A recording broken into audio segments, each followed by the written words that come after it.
புதுவரவு பார்வையாளர்களுக்கு வணக்கம். இது செய்தி அலசல். நான் உங்கள் ரமேஷ் பாபு. கூட்டணி விஷயத்துல அதிரடி காட்டும் அமித்ஷா, என்ன செய்யறதுன்னு செய்வதறியாமல் தவிக்கும் எடப்பாடி பழனிசாமி, மீண்டும் களத்தில் அண்ணாமலை, தமிழக வெற்றி கழகத்தை கூட என்டிஏ கூட்டணியில இணைக்கிற விஷயத்துல தீவிரம் காட்டும் அமித்ஷா, இதை பத்தி தான் இந்த செய்தி தொகுப்புல விரிவா பார்க்க போறோம். அதற்கு முன்பாக நம்முடைய சேனலை முதல் முறையாக பார்க்குறவங்களா இருந்தால் நம்ம சேனலை, புதுவரவு சேனலை சப்ஸ்கிரைப் பண்ணிட்டு பாருங்க. அப்படியே இந்த வீடியோவுக்கு லைக்கை போட்டுட்டு உங்களுடைய கருத்துக்களை மறக்காம, உங்களுக்கு என்ன படுதோ அந்த விஷயத்த மறக்காம கமெண்ட் செக்ஷன்ல பதிவு பண்ணுங்க. ஒவ்வொரு உங்களுடைய கருத்துக்களும் எங்களுக்கு அடுத்தடுத்து போடக்கூடிய வீடியோவுக்கு ஒரு உற்சாகத்தை கொடுக்கும்.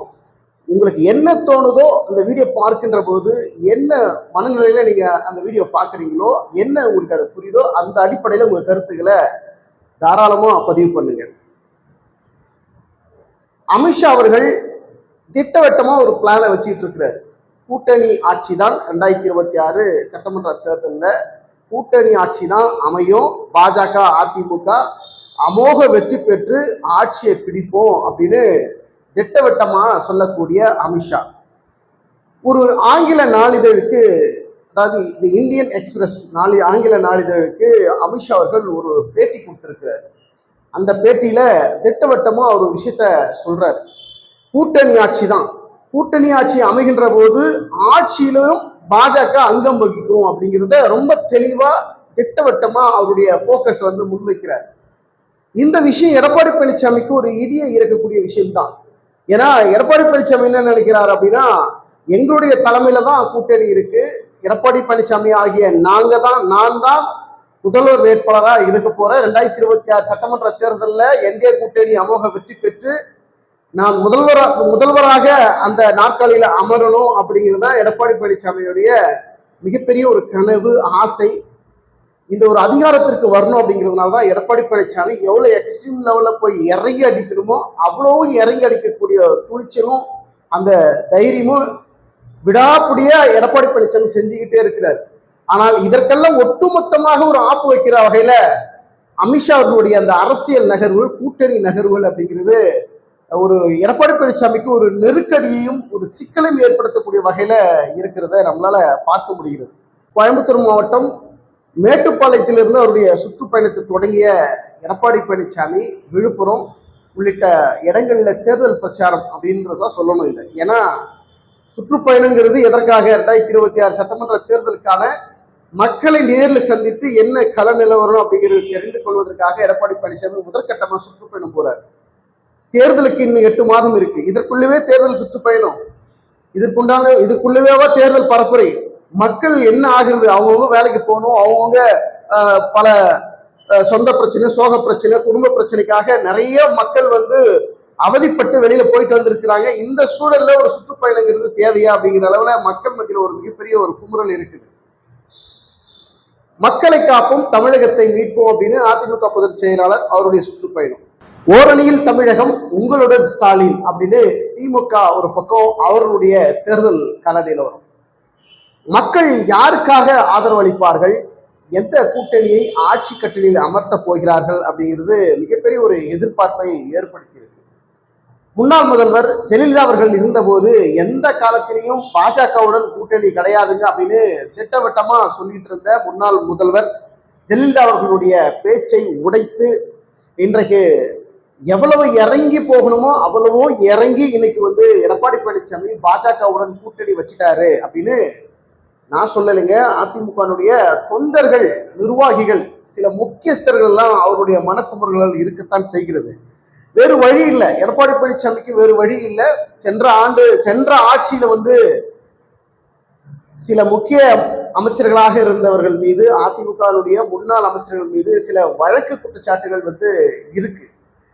அந்த பின்னணியிலிருந்து நம்மளை தற்பாதுகாப்புக்காக நம்ம ஏதாவது செய்யணும், நம்ம பாதுகாத்துக்கணும் அப்படின்னா இன்னைக்கு நம்ம பாஜகவுடன் கூட்டணியில இருந்துதான் ஆகணுங்கிற ஒரு நிர்பந்தத்தின் அடிப்படையில பாஜகவுடன் எடப்பாடி பழனிசாமி கூட்டணி வச்சுட்டாரு அப்படிங்கிற விமர்சனம் பெரிய அளவுல போயிட்டு இருக்கு. எது எப்படியாக இருந்தாலும் எடப்பாடி பழனிசாமி பாஜகவுடன் கூட்டணி வைத்ததுனால ஒரு பின்னடைவா, இல்ல பாஜகவுடன் கூட்டணி இல்லாமல் தனித்து நின்றிருந்தால் கூட அவருக்கு முன்னேற்றம் இருக்குமா, இல்ல பின்னடைவு சந்தித்திருப்பாரா அப்படின்னா ரெண்டுமே நடந்திருக்கும். பின்னடைவுக்கும் வாய்ப்பு இருக்கு, முன்னேறுவதற்கு பல தடைகள் இருந்திருக்கும். ஏன்னா அதிமுகங்கிற ஒரு மாபெரும் இயக்கம் இன்னைக்கு பல பிரிவுகளாக சிதைந்து உடைந்து இருக்கிறதுனால அவங்களுடைய வளர்ச்சிங்கிறது ஒரு ஸ்ட்ராங் பேஸ் வந்து இருந்தது. ஆனா இன்னைக்கு அது ஸ்ட்ராங் பேஸ் இருக்கா அப்படின்னா அது இல்லைங்கிறது தான் மிகப்பெரிய வேதனையான ஒரு விஷயம். அப்படின்னா அதிமுக தொண்டர்கள் ஒரு பக்கம் அவங்களுடைய கருத்துக்களை முன்வைக்கிறாங்க. இன்னைக்கு பாஜக கூட்டணிக்குள் அதிமுக இணைந்ததுக்கு அப்புறம் மிகப்பெரிய சலசலப்பு அதிக அளவுல வர தொடங்கிடுச்சு. எப்படி இதெல்லாம் எதிர்கொள்ள போகிறார் எடப்பாடி பழனிசாமி? அவருடைய சுற்றுப்பயணத்துல மக்கள் மத்தியில வரவேற்பு இருக்கா, எதிர்ப்பு இருக்கான்னு ஏற்கனவே சென்ற வீடியோல பேசியிருந்தோம். ஆனால் எடப்பாடி பழனிசாமிக்கு கூடிய கூட்டங்கள் எல்லாம் அது எடப்பாடி பழனிசாமிக்காக கூடின கூட்டம் கிடையாதுங்க. ஒரு பார்வையாளராக என்ன பேச போறாரு, என்ன செய்ய போறாருன்னு முதற்கட்டமா வந்து பார்த்திருக்காங்க. அந்த கூட்டத்தை பார்த்துட்டு எடப்பாடி பழனிசாமி இது நமக்கான கூட்டம், எனக்கான கூட்டமா வந்து சேர்ந்திருக்கிறாங்க, ரொம்ப சந்தோஷங்க அப்படின்னு எடப்பாடி பழனிசாமி இந்த முதல் கூட்டத்தை பார்த்துட்டு அவர் வந்து மிகப்பெரிய ஒரு சந்தோஷத்துக்கு போயிட்டாருங்க, ரொம்ப நம்பிக்கையோட இருக்கிறாருங்க அப்படிங்கிறது சொல்றாங்க. ஆனால் இந்த கூட்டம் என்பது பாஜக தரப்புல இருந்து பாதி பேர் இருப்பாங்க, அதிமுக தரப்புல இருந்து பாதி பேர் இருப்பாங்க, மற்ற கட்சியில் இருக்கக்கூடிய பாதி பேர் இருப்பாங்க. இந்த கூட்டம் எல்லாம் ஒரு முதல் கட்டத்துல வருவாங்க, அது வந்து இயல்பான ஒரு விஷயம். அடுத்தடுத்த நிகழ்ச்சிகள், அடுத்தடுத்த சுற்றுப்பயணங்கள்ல இந்த கூட்டம் சேருமா அப்படின்னா அது கேள்விக்குறியாக மாறும். ஏன்னா ஒரு அடையாளமான ஒரு ஃபேஸ் வேல்யூ, ஒரு நட்சத்திர அந்தஸ்து, ஒரு மாபெரும் கட்சியினுடைய தலைவர் அப்படிங்கிறது சென்ற எலெக்ஷன்கள்ல இருந்தது. எம்ஜிஆர் அவர்கள், அண்ணா அவர்கள், கலைஞர் அவர்கள், ஜெயலலிதா அவர்கள், காமராஜர் அவர்கள், இவங்கெல்லாம் இருந்த காலகட்டம் என்பது அரசியல் என்பது ஒரு ஆரோக்கியமான வேறு களமாடிய அரசியல் மாபெரும் தலைவர்கள் அவர்கள். அவர்களுடைய முகத்துக்காகவே வாக்கு போடுவாங்க, வாக்கு செலுத்துவாங்க. மக்கள் அவர்களை சந்திப்பதற்காகவே வெயில் மழை பாராமல் அந்த தேர்தல் பிரச்சாரத்தின் போது மக்கள் ஒன்று கூடுறதெல்லாம் இயல்பா நடந்த ஒரு விஷயம். ஆனால் இன்னைக்கு அது வந்து இல்லை, தலைகீழாக மாறி இருக்கு. இன்னைக்கு வேறு மாதிரியான அரசியல் களம் இருக்கு. இப்படிப்பட்ட ஒரு சூழல்ல எடப்பாடி பழனிசாமி சந்திக்கக்கூடிய ஒவ்வொரு விஷயமும் இது எடப்பாடி பழனிசாமிக்கு மட்டுமில்லை, ஒட்டுமொத்த அதிமுகவுக்கும் இது ஒரு சவாலான தேர்தலாகத்தான் இருக்கும். இது வந்து ஒரு கெடுபடி கடுமையான தேர்தல், நெருக்கடியான தேர்தல் தான் 2026 சட்டமன்ற தேர்தலுங்கிறது. இதையெல்லாம் எப்படி எதிர்கொள்ள போகிறார்? இந்த சூழல்ல அமித்ஷா அவர்கள் மீண்டும் மீண்டும் எடப்பாடி பழனிசாமிக்கு ஒரு நெருக்கடி, ஒரு அழுத்தம் கொடுக்கின்ற வகையிலேயே அவருடைய இந்த ஒவ்வொரு நாளிதழுக்கும், அது முன்னாடி பாத்தீங்கன்னாக்கா ஒரு தமிழ் நாளிதழ், அதாவது தினமலர், தினமணி உள்ளிட்ட பல்வேறு தமிழ் நாளிதழுக்கு ஒரு பேட்டி கொடுத்திருந்தாரு. அதையும் கூட்டணி பத்தி உறுதிப்படுத்துறாரு. இது கூட்டணி ஆட்சி தான் மலரும் அப்படின்னு திட்டவட்டமா அதை சொன்னாரு. மீண்டும் இப்போது வந்து இந்த இந்தியன் எக்ஸ்பிரஸ் ஆங்கில நாளிதழுக்கும் இதே வார்த்தையை வந்து அமித்ஷா அவர்கள் முன்வைக்கிறாங்க. கூட்டணி ஆட்சி தான் 2026 பாஜக அதிமுக கூட்டணி இணைந்து அமோக வெற்றி பெற்றால் கூட்டணி ஆட்சி தான் அமையும், ஆட்சியில பாஜக அங்கம் வகிக்கும்ங்கிற ஒரு விஷயத்த முன்வைக்கிறார் அமித்ஷா. அப்ப இதுல இருந்து என்ன தெரிகிறது அப்படின்னா எடப்பாடி பழனிசாமியினுடைய அந்த அசைவுகள் ஒவ்வொன்றையும் உற்று கவனிக்கிறார் அமித்ஷா அப்படிங்கிறத நம்ம பார்க்கிறோம். இந்த சுற்றுப்பயணத்துல மக்கள் மத்தியில என்ன நிலைப்பாடுகள் இருக்கு, மக்கள் எப்படி எடப்பாடி பழனிசாமி ஏற்றுக்கொள்கிறார்கள், கூட்டணி நிலைப்பாடு குறித்து என்னென்ன விமர்சனங்கள் வருகிறது, மக்கள் மத்தியில கூட்டணி நிலைப்பாடுகள் பத்தி நல்லபடி விமர்சனம் வருகிறதா, இல்ல தவறான முறையில விமர்சனங்கள் வருகிறதா, எப்படிங்கிறது முதல் கட்ட ஆய்வுல கண்டறியணுங்கிறது தான் அமித்ஷாவுடைய மிகப்பெரிய ஸ்கெட்ச். இப்ப அது ஓரளவுக்கு புரிந்திருப்பார் அமித்ஷா அவர்கள். இப்ப அடுத்த கட்டமாக அதிரடி களத்துல மீண்டும் அண்ணாமலையா வந்து களத்துல இறக்கணும் அப்படிங்கிறதுதான் அமித்ஷாவுடைய அதிரடி பிளான்ல முக்கிய பிளான் ஒன்று. 2026 சட்டமன்ற தேர்தல்ல நம்ம போன வீடியோல கூட சொல்லியிருப்போம், பாஜகனுடைய வேட்பாளர்கள், அதாவது கூட்டணி நிலைப்பாடு உறுதி செய்யப்பட்டது, கூட்டணி தொகுதிகள் எத்தனை தொகுதிகள் என்னென்ன தொகுதிகள் பிரிக்கப்பட்ட பிறகு பாஜக வேட்பாளர்களுக்காக அண்ணாமலை தேர்தல் பிரச்சாரத்தில் இறங்குறதும், அதிமுக வேட்பாளர்களுக்காக பாஜகனுடைய முன்னாள் தலைவர்கள் இருக்கக்கூடிய அவர்களை வந்து அதிமுக வேட்பாளர்கள் தேர்தல் பிரச்சாரம் பண்றதுங்கிறது நான் சென்ற வீடியோல பதிவு பண்ணியிருந்தேன். அதே தான் நடக்க போகுது. இப்ப என்னன்னா அரசியல் களத்துல மீண்டும் வந்து அண்ணாமலை வந்து மீண்டும் களத்துல இறக்கினா தான் சரிபடும்.